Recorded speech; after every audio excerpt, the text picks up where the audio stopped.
Hello everyone. आज हम एक नया टॉपिक चालू करेंगे जिसका नाम है प्रॉब्लम्स ऑन ट्रेन्स।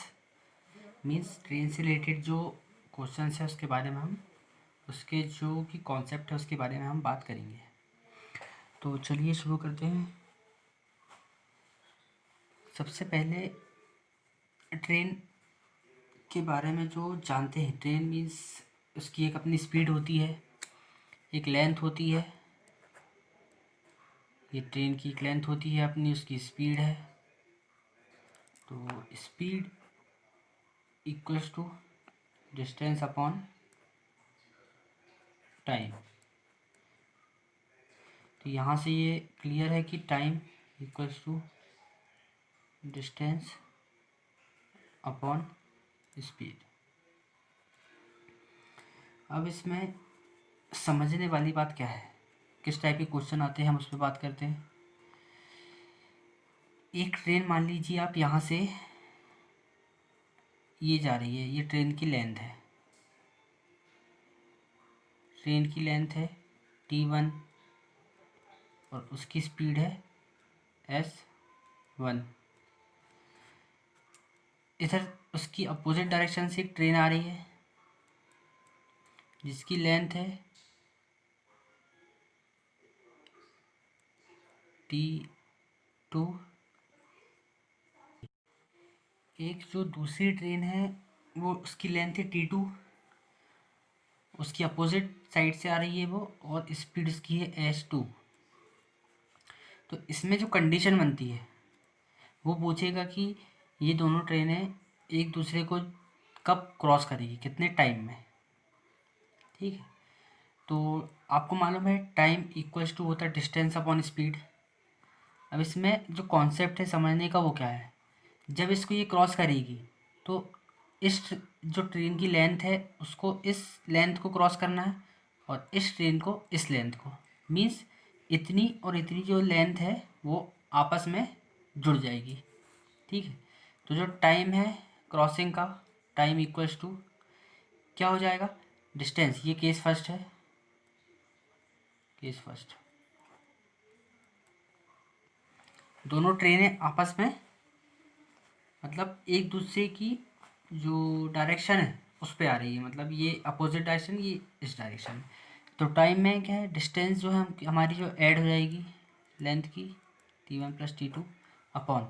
अब स्पीड की बात करते हैं हम, तो ये रिलेटिव स्पीड इसकी क्या होगी, जब ये अपोजिट डायरेक्शन में जाती है ट्रेन है तो इनकी जो रिलेटिव स्पीड है वो ऐड हो जाती है। Means S1 plus S2। ये टाइम हो गया क्रॉसिंग का कि कितने टाइम में वो क्रॉस करेगी। एक बार और देख लीजिए, time equals to distance upon speed. ये ट्रेन इस डायरेक्शन में जा रही है, दूसरी ट्रेन T2 लेंथ की और उसकी अपोजिट डायरेक्शन में जा रही है। इसकी S1 स्पीड थी, इसकी S2। तो टाइम जो है क्रॉसिंग का वो क्या होगा, दोनों लेंथ का जो एडिशन है T1 plus T2 upon time equals to distance upon speed होता है। और स्पीड क्या होगी, दोनों जो है आपस में एक दूसरे की दिशा में जा रही है, मीन्स अपोजिट डायरेक्शन में। तो उनकी जो रिलेटिव स्पीड है वो होगी S1 प्लस S2, मतलब दोनों स्पीडें आपस में ऐड हो जाएंगी। ठीक है, अब इसी में अगर मैं केस 2 की बात करता हूँ, इसमें सिर्फ दो ही केस हो सकते हैं। ये ट्रेन ले लीजिए आप, T1 लेंथ है इसकी, S1 स्पीड है। अब क्या है, एक और ट्रेन है जिसकी लेंथ है T2 और स्पीड है S2। अब क्वेश्चन वही सेम कि ट्रेन आपस में कब क्रॉस करेगी। ये स्वाभाविक सी बात है कि स्पीड जिसकी ज़्यादा है वो क्रॉस करेगी दूसरी वाली को। ठीक है, तो इसमें हम मान के चलते हैं कि यहाँ पे T1 ग्रेटर देन है T2 से, मतलब S1, sorry S1 is greater than S2। Speed 1 जो है वो स्पीड 2 से ग्रेट मतलब ज़्यादा है। तो इसका हमारा जो टाइम है क्रॉसिंग का वो क्या होगा, time equals to distance upon speed. Distance तो आपको मालूम है कि ट्रेनें आपस में की लेंथ ऐड होती है, ट्रेन्स की जो है T1 प्लस T2, जो कि ये इसको क्रॉस करेगी तो उसकी लेंथ भी ऐड होगी और इसकी लेंथ भी उसमें ऐड होगी। टाइम इक्वल्स टू डिस्टेंस हो गई अपॉन स्पीड। अब इसकी रिलेटिव स्पीड की बात करते हैं हम। ये कितनी स्पीड से इसको क्रॉस करेगी। स्वाभाविक सी बात है कि जितनी इसकी स्पीड ज़्यादा है इससे, उस स्पीड से ये ट्रेन को क्रॉस करेगी T2 की। तो उसकी रिलेटिव स्पीड क्या हो जाएगी, S1 माइनस S2। ये आपको याद रखना है। दोनों कंडीशंस में जो है लेंथ आपस में ऐड होती है, क्योंकि उसको उसकी लेंथ जो है क्रॉस करना पड़ता है। और इसकी जो रिलेटिव स्पीड है, जब वो अपोजिट डायरेक्शन में जाएंगी तो S1 प्लस S2 दोनों की स्पीड आपस में ऐड हो जाएंगी।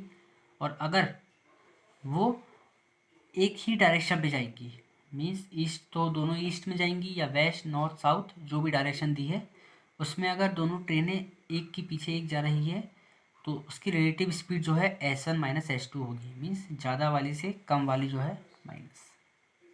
क्लियर है। अब इसका अगर मैं आपको क्वेश्चन बताऊं, हम इसका एक क्वेश्चन देख लेते हैं। मान लीजिए एक ट्रेन है जिसकी स्पीड है T1 इक्वल्स टू 100 मीटर। ठीक है। इसके पहले मैं आपको एक चीज़ और बता देता हूँ, यूनिट कन्वर्जन कैसे होता है। ठीक है। मान लीजिए 1 किलोमीटर है पर आवर, इसको आपको चेंज करना है मीटर पर सेकंड में। ठीक है, ये बहुत आपके लिए हेल्पफुल होगा।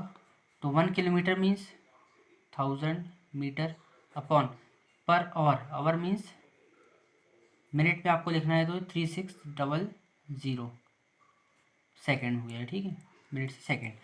ये 0 से 0 कट, 2 से काटेंगे हम तो 2 5 जा 10 और ये 18 मीटर पर सेकेंड। ठीक है। इसका मतलब ये है कि किलोमीटर पर आवर को अगर आपको मीटर पर सेकंड में कन्वर्ट करना है तो आपको 5/18 का मल्टीप्लाई करना पड़ेगा। अगर यहीं पे मैं इसी को आपको उल्टा करना है, मीन्स मीटर पर सेकंड को आपको किस में करना है, किलोमीटर पर आवर में। ठीक है, तो मैं इसी का उठा के ले लेता हूँ एग्जांपल, 5/18 मीटर पर सेकंड। अब ये मीटर पर सेकंड है तो इस मीटर को आपको कन्वर्ट करने के लिए 1000 पे डिवाइड करना पड़ेगा, मीन्स 1000 नीचे आएगा। और इसमें आपको जो है डिवाइड किससे करना पड़ेगा, 3600 का। ये 3600 जो है हमारा ऊपर आएगा। ठीक है, 0 से 0 ये कैंसिल, 82 जा, ये 5 से 2 गया कैंसिल, 10, तो आया कितना आंसर 1 kmph। तो क्लियर है कि kmph इक्वल्स टू कितना होता है। kmph को अगर आपको मीटर पर सेकंड में करना है तो 5/18 का मल्टीप्लाई करना पड़ता है। ठीक है, 5/18 का मल्टीप्लाई।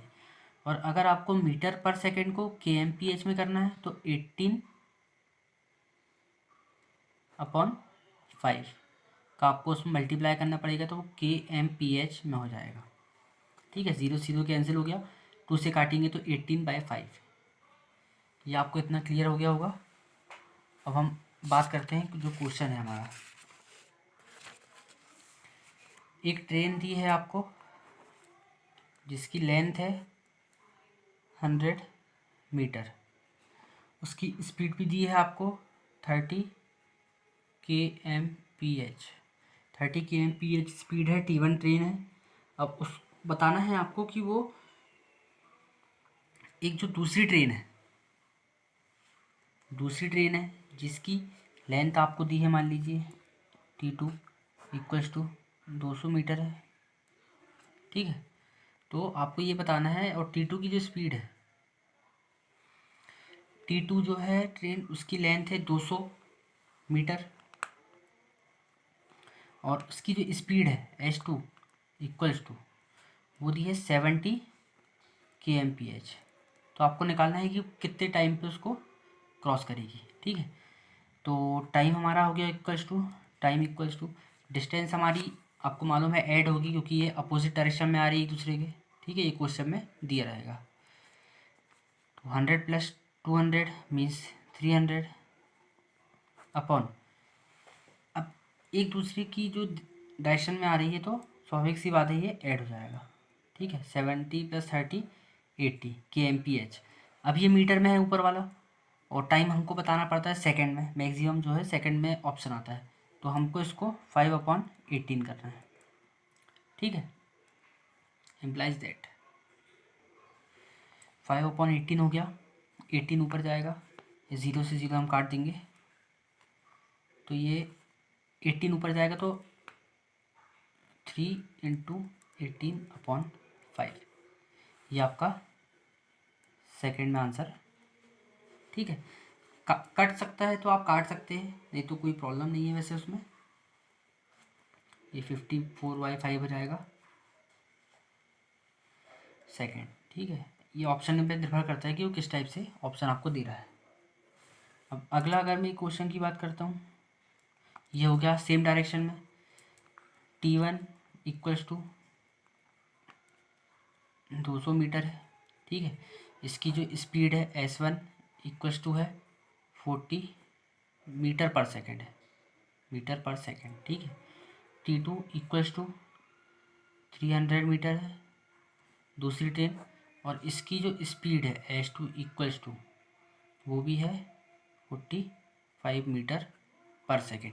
ठीक है, अब आपको मालूम है यहाँ पे दिख रहा है कि मीटर मीटर जो है हमारा सेम है, मतलब उनकी जो यूनिट है हमको सेम है, तो उसको हमको ज़रूरत नहीं है कि हम उसको चेंज करें, तो टाइम हमारा पासिंग का हो जाएगा।